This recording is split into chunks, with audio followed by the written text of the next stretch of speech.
Hello friend, नमस्कार। मैं दिनेश शर्मा। आज आपको तुला लग्न के विषय में बताऊंगा। किसी जातक की तुला लग्न हो, उसमें किस प्रकार के योग कारक ग्रह होते हैं, कौन सा ग्रह शुभ होगा, कौन सा अशुभ ग्रह होगा, इसकी जानकारी लेते हैं। तुला राशि लिब्रा। तुला जो राशि है वो मानव शरीर में या कालचक्र की जो कुंडली है या मानव शरीर है, ये कालचक्र है जो उसमें ये पेट का जो है प्रतिनिधित्व करती है। ठीक है, बिल्कुल ये है नाभि है मेन, वहाँ का प्रतिनिधित्व करती है तुला राशि। तो मेडिकल एस्ट्रोलॉजी के लिए बड़ी इंपॉर्टेंट बात होती है। नारद ऋषि कहते हैं तुला राशि के स्वरूप में पुरुष के हाथ में तुला है और इसका निवास गलियों, बाजारों, नगरों, मार्गों तथा भवनों में है। आगे चलते हैं। तुला लग्न की कुंडली का ये सामान्य सैद्धांतिक विश्लेषण है। किसी व्यक्ति को पर्सनल इस तरीके से नहीं लेना चाहिए, लेकिन सिद्धांत तो सभी कुंडलियों में, यदि तुला लग्न की कुंडली में जो सिद्धांत है वो फिक्स बैठेंगे। तुला लग्न की कुंडली के लिए तुला लग्न की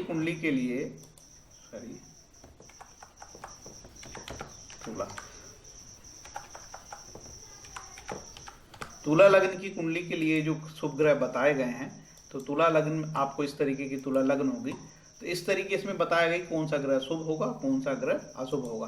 फाइनली शनि, चंद्र, बुध, शुक्र को शुभ बताया है।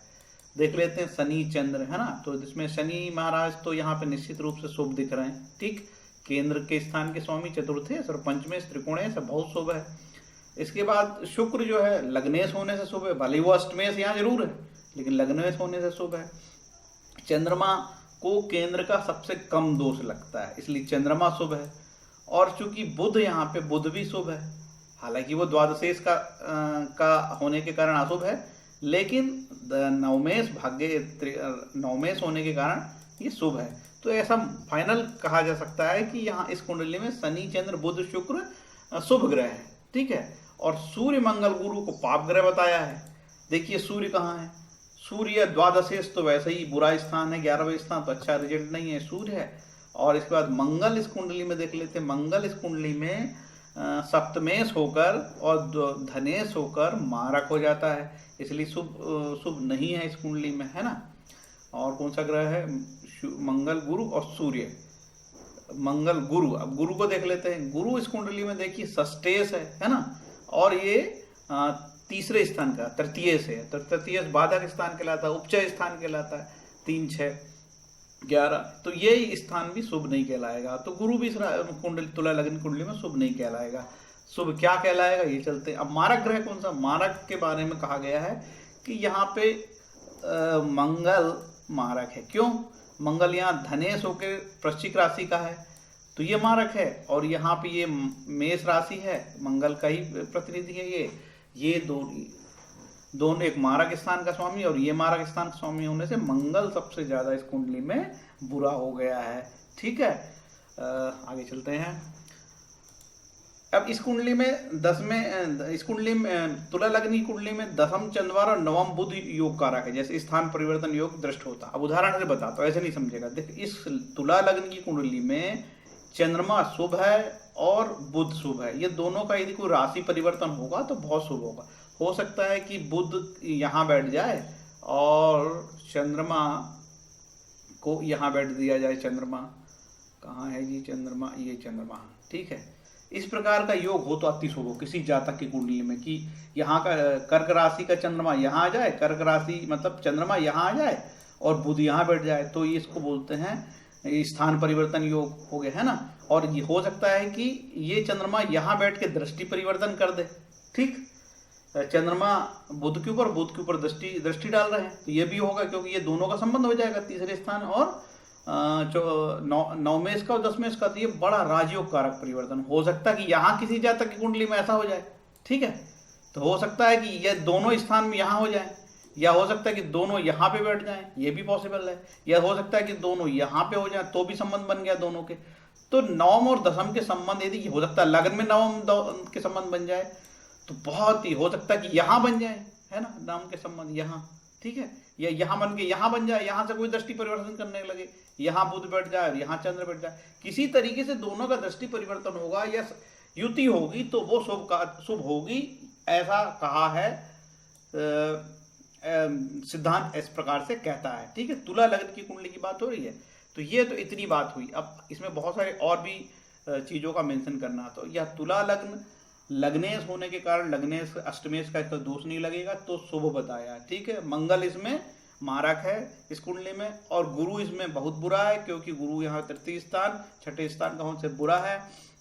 शनि योग कारक है। ठीक है, चौथे स्थान का स्वामी या पंचमेश त्रिकोण का होने से, और चूंकि पंचमेश से त्रिकोण राशि भी यहाँ शनि महाराज की है, तो ये पंचमेश से युति हो जाए, किसी की शनि की हो जाए या बुध की हो जाए या चंद्र की हो जाए, तो बहुत ही योग कारक होगा। ठीक है, अब आगे चलते हैं। इसके बाद मंगल बता दिया, गुरु बता दिया, शुक्र भी बता दिया आपको। लग्नेश होने से अष्टमेश का दोष नहीं लगेगा। बुध इसमें द्वादशेश का उतना नहीं होगा क्योंकि त्रिकोणेश भी है, तो थोड़ा सम मान सकते हैं, लेकिन शुभ है। और ये सूर्य जो है यहाँ पे नेगेटिव है, लेकिन हो सकता है योग कारक बुध उसमें हो जाए या शनि के साथ हो जाए, वो तो शुभ हो सकता है।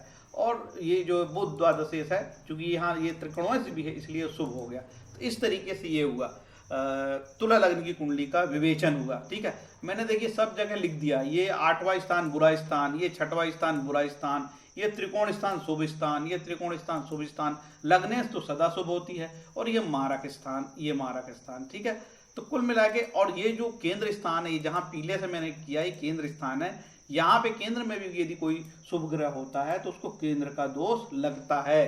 ठीक है, केंद्राधिपति दोष इसको कहते हैं, ये लिख रखा है मैंने, केंद्राधिपति दोष। ठीक है, तो यहाँ तो ऐसी स्थिति नहीं बन रही है कि कोई जैसे बुध होता यहाँ पे, या 2 स्थान का स्वामी होता बुध, है ना, कभी कभी बुध यहाँ का स्वामी होता है और यहाँ का भी स्वामी हो जाता है, ये गुरु के मामले में ऐसा होता है।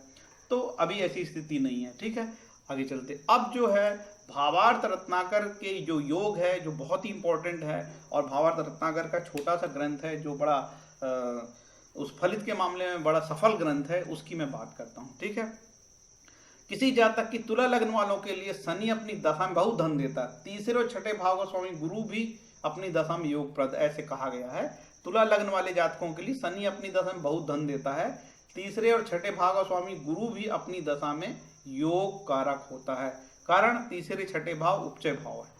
अब देखते हैं शनि के बारे में बताया। तो शनि तो मैंने आपको पहले ही बता दिया कि शनि यहाँ चतुर्थे शुभ है और ये पंचमेश होकर शुभ है, तो निश्चित रूप से शुभ फल देगा। अगला कहा है इन्होंने कि गुरु भी अच्छे फल देगा। गुरु केवल हो सकता है धन के मामले में अच्छा फल देगा, क्योंकि 3 और 6 उपचय भाव है। देखिए गुरु मैंने आपको बुरा बताया, ठीक है, या मैंने बोला कि ये पाप ग्रह है या शुभ फल नहीं देगा। लेकिन भावार्थ रत्नाकर का सिद्धांत कहता है कि गुरु यहाँ पे धन के मामले में बहुत पॉजिटिव है। ठीक है, तो जब धन की बात आएगी तो गुरु की ऐसी अंतरदशाओं में जहाँ पे गुरु की अंतरदशा मिलेगी तो आपको धन लाभ के मामले में ये पॉजिटिव रिजल्ट देगा। ऐसा भावार्थ रत्नाकर में सूत्र लिखा हुआ है। आगे लिखते हैं, तुला लग्न वालों के लिए मंगल दूसरे स्थान का और 7वें भाव का यानी मारक होकर भी मंगल मारक सिद्ध नहीं होता है। ठीक है, मंगल को थोड़ा पता नहीं, बस पॉजिटिव बात कही है मंगल के बारे में। यहाँ पे ये मारक नहीं होगा मंगल कह रहे हैं, भावार्थ रत्नाकर के में ये कहा गया। रामानुजाचार्य जी कहते हैं ये मारक नहीं होगा, ये पॉजिटिव बात है। तो शुक्र निश्चित रूप से मारक होगा, ये नहीं होगा तो शुक्र होगा भाई, मारक है ना, मारक कोई ना कोई तो होगा ना। मारक का मतलब ये होता है कि हमेशा मारक का मतलब नेगेटिव नहीं होता है। जब दशाएं आती है तो आदमी जब वयोवृद्ध हो जाता है, ऐसी दशाएं आती है जब उस समय उनकी उस दशाओं में मृत्यु होती है। तो मारक का मतलब मृत्यु तुल कष्ट है, बहुत ज्यादा कष्ट, आप ऐसा उसको मान सकते हैं। हमेशा मारक का मतलब मृत्यु नहीं समझना चाहिए, है ना, नहीं तो बड़ी दिक्कत हो जाएगी। अब आगे चलते हैं। तुला लग्न वालों के लिए शनि सूर्य बुध मंगल आपस में दृष्टि युति संबंध करते हैं तो जातक भाग्यशाली होगा। सूर्य शनि बुध मंगल, है ना, तुला लग्न वालों की कुंडली में सूर्य यानी बुध का मंगल चंद्र से संबंध राजयोग कारक होता है। पहले ये वाला देख लेते हैं, ये सूत्र है ना, तुला लग्न वालों के लिए सूर्य शनि बुध मंगल। अब देखते हैं यहाँ पे सूर्य शनि बुध मंगल, सूर्य शनि बुध मंगल, सूर्य शनि, ये शनि बुध मंगल, मंगल का है। अब तुला लग्न में ये इस प्रकार से सूर्य शनि बुध मंगल कहीं इस तरीके से बैठे हों और दृष्टि परिवर्तन करते हो तो बड़ा शुभ है। ये दृष्टि परिवर्तन यहाँ से भी हो सकता है भाई, यहाँ से ये बुध ऐसे बैठे हों तो दृष्टि परिवर्तन होगा, अति शुभ बताया।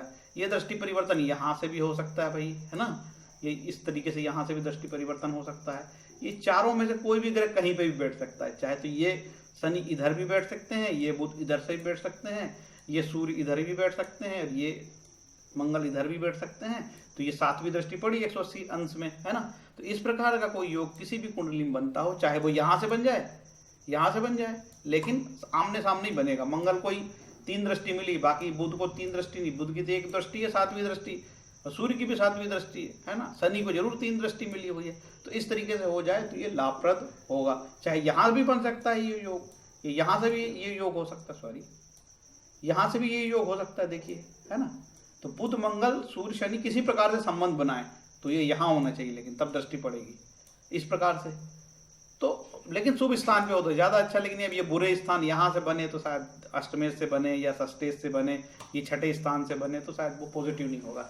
और यहाँ से जरूर होगा, ये यहाँ से 5वां स्थान और 11वें स्थान से बने तो बहुत शुभ होगा। ऐसा भी योग जो है शनि सूर्य बुध शनि सूर्य बुध मंगल का शुभ बताया है। आगे एक और सूत्र है, उसमें उस पर चर्चा करते हैं, दूसरे सूत्र पे चर्चा करते हैं। थोड़ा सा वीडियो लंबा बनेगा, लेकिन आपके हित की बात है। अब नेक्स्ट सूत्र चलते हैं। तुला लग्न वालों की कुंडली में सूर्य यानी बुध का मंगल, सूर्य यानी बुध का मंगल चंद्र से संबंध है, सूर्य बुध का मंगल चंद्र से संबंध हो, ठीक है।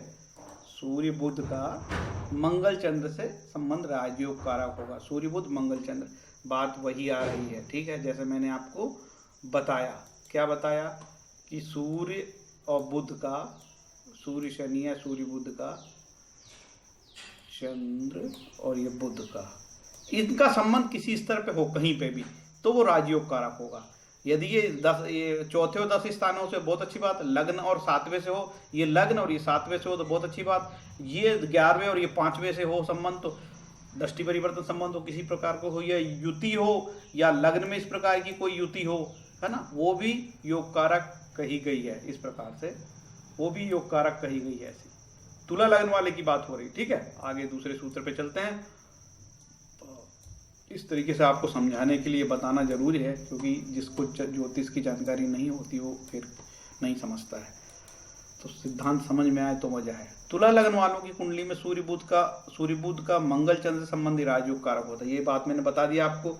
सूर्य बुध मंगल में लग्न में बैठे हो, या मंगल चंद्र 7वें स्थान पे बैठे हो, सूर्य और बुध यहाँ बैठे हो, मंगल चंद्र यहाँ बैठे हो, है ना, मंगल और शनि, तो योग कारक होगा। ये एक सिद्धांत हुआ। नेक्स्ट सिद्धांत बोलते हैं तुला लग्न वालों के लिए लग्न में सूर्य शुक्र बुध स्थित हो तो जातक भाग्यशाली होगा। सूर्य शुक्र बुध, चलो भैया सूर्य शुक्र बुध को बिठा देते हैं यहाँ पे। सूर्य शुक्र कहाँ गए जी, शुक्र सूर्य और बुध, इस प्रकार से किसी जातक का हो तो बहुत ही जोरदार योग बनता है। और सब धन योग बन रहे जोरदार, है ना, ये धन योग है। तो ये मैं आपको बता दिया। अगले सूत्र पे चलते हैं। अगला सूत्र है तुला लग्न में लग्न भाव में सूर्य शनि शुक्र बुध हो और सप्तम में मंगल चंद्रमा हो तो बुध की महादशा में धनादि होती है। लकीली ऐसे योग बनने चाहिए भाई, है ना। सूर्य शनि शुक्र बुध, सूर्य शनि शुक्र बुध, ठीक, और मंगल और चंद्र यहां से दृष्टि करे, ऐसा योग बन गया तब तो क्या है। लग्न में इतने 4 ग्रह हो और यहाँ पे 2 ग्रह हो और दृष्टि परिवर्तन हो तो राजयोग बताया है। तुला लग्न के लिए सूर्य शनि शुक्र सप्तम में मंगल चंद्रमा हो तो महादशा में धन आदि के संबंध में अच्छे फल कहे गए हैं। तुला लग्न वालों के लिए उत्कृष्ट राजयोग की सृष्टि हो जाती है यदि गुरु अष्टम में हो और शनि नवम में हो। सुनो, गुरु अष्टम में, शनि नवम में, मंगल, गुरु अष्टम में, शनि नवम में, मंगल और बुध एकादश में। गुरु अष्टम में पहले तो करते हैं ना, गुरु अष्टम में, शनि नवम में, ठीक। और इसके बाद एकादशेश में क्या बोला है, एकादशेश में बोला है साहब मंगल और बुध हो, मंगल और बुध,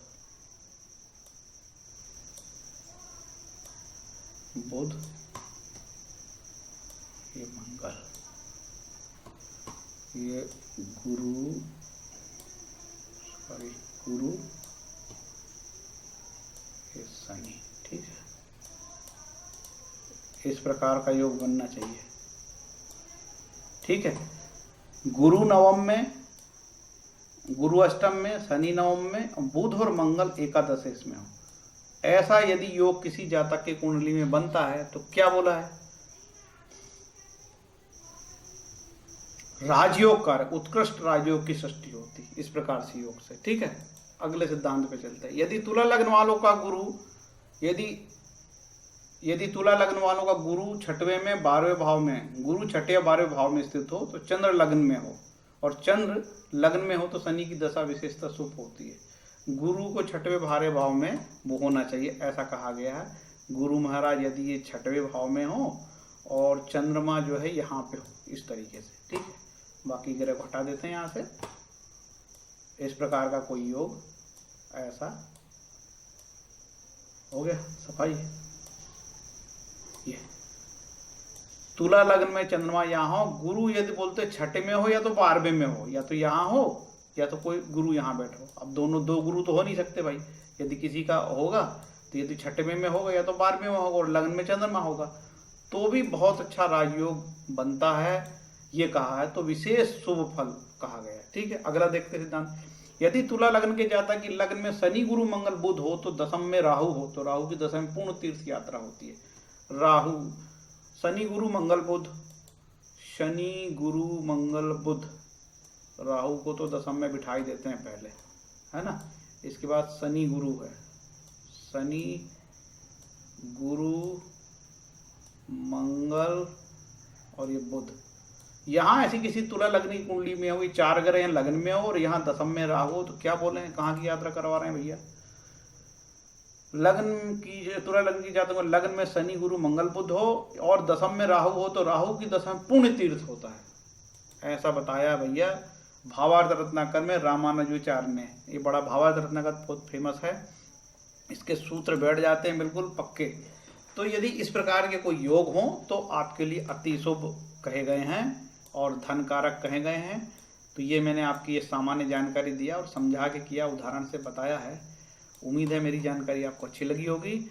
और यदि किसी जातक की कुंडली में ऐसे योग नहीं बन रहे हैं, इतने सारे में से कहीं कोई आपकी फंसा ही नहीं, मान के चलो कोई गणित नहीं फंसा आपका, ठीक है, और आपको लगता है यार अपना तो कोई गणित फंसा ही नहीं रहा है, बिल्कुल और पटांग ही गिरा है, ठीक है, तब आपको ये सूत्र है पद्म पुराण का रट लेना चाहिए। पद्म पुराण का ये श्लोक बेहद महत्वपूर्ण है।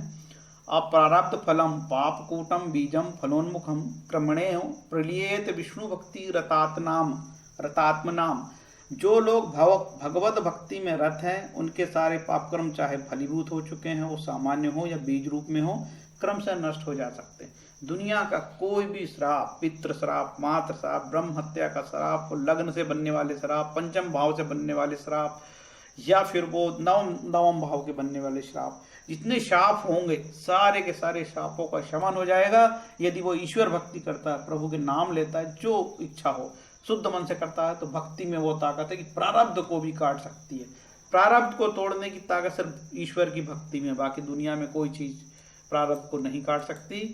For those who are engaged in the devotional service of the supreme personality of Godhead, all sinful reactions, whether fructified in the stalk or in the form of seed, gradually vanish।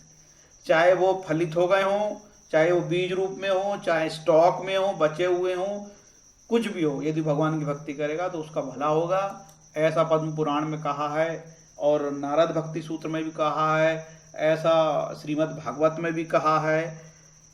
प्रमाण देने की कितनी, आप जितना बोले प्रमाण दे दिया जाएगा आपको, है ना। तो आप परेशान ना हो।